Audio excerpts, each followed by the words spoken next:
तो let's try to find out the total capacitance of two capacitors connected in parallel. ठीक है, तो मेरे पास दो कैपेसिटर्स हैं C1 and C2 and I have connected them in parallel. तो इसका मतलब ये है कि ये जो C1 है, आप देख लीजिए मेरे पास वोल्टेज सोर्स V है।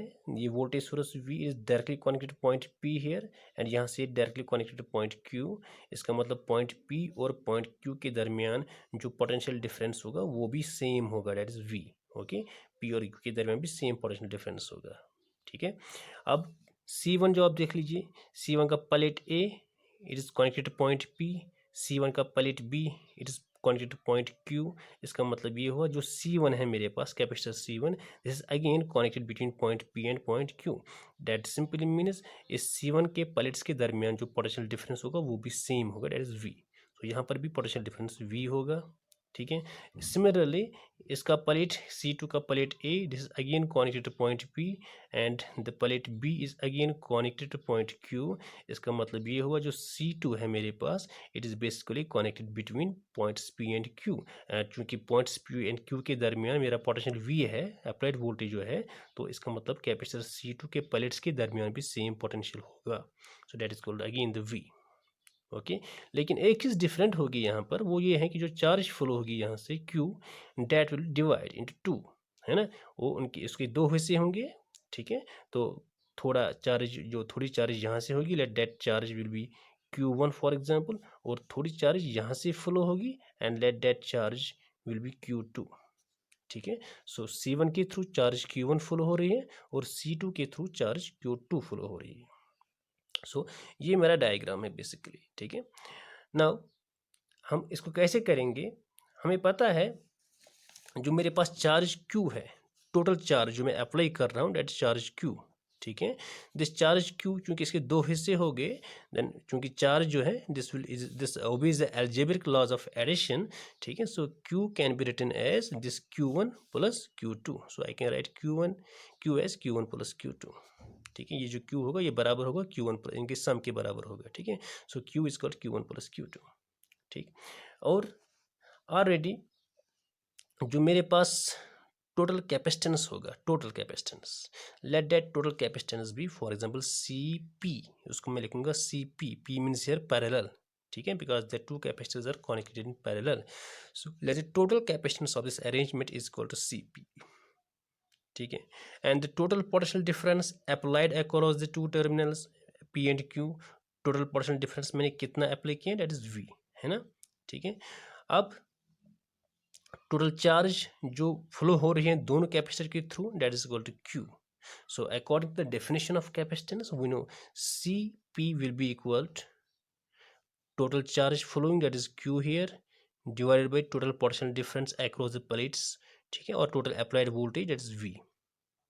ठीक है, so CP will be equal to Q divided by V, और from here I can write this Q will be equal to CP into V।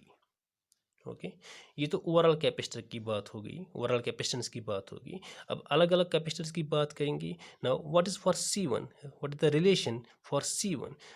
Now for C1 we have charge Q1, है ना, C1 के through कितनी charge full हो रही है, Q1 full हो रही है, पोटेंशियल डिफरेंस कितना है, V है, कैपेसिटेंस कितना है, C1 है।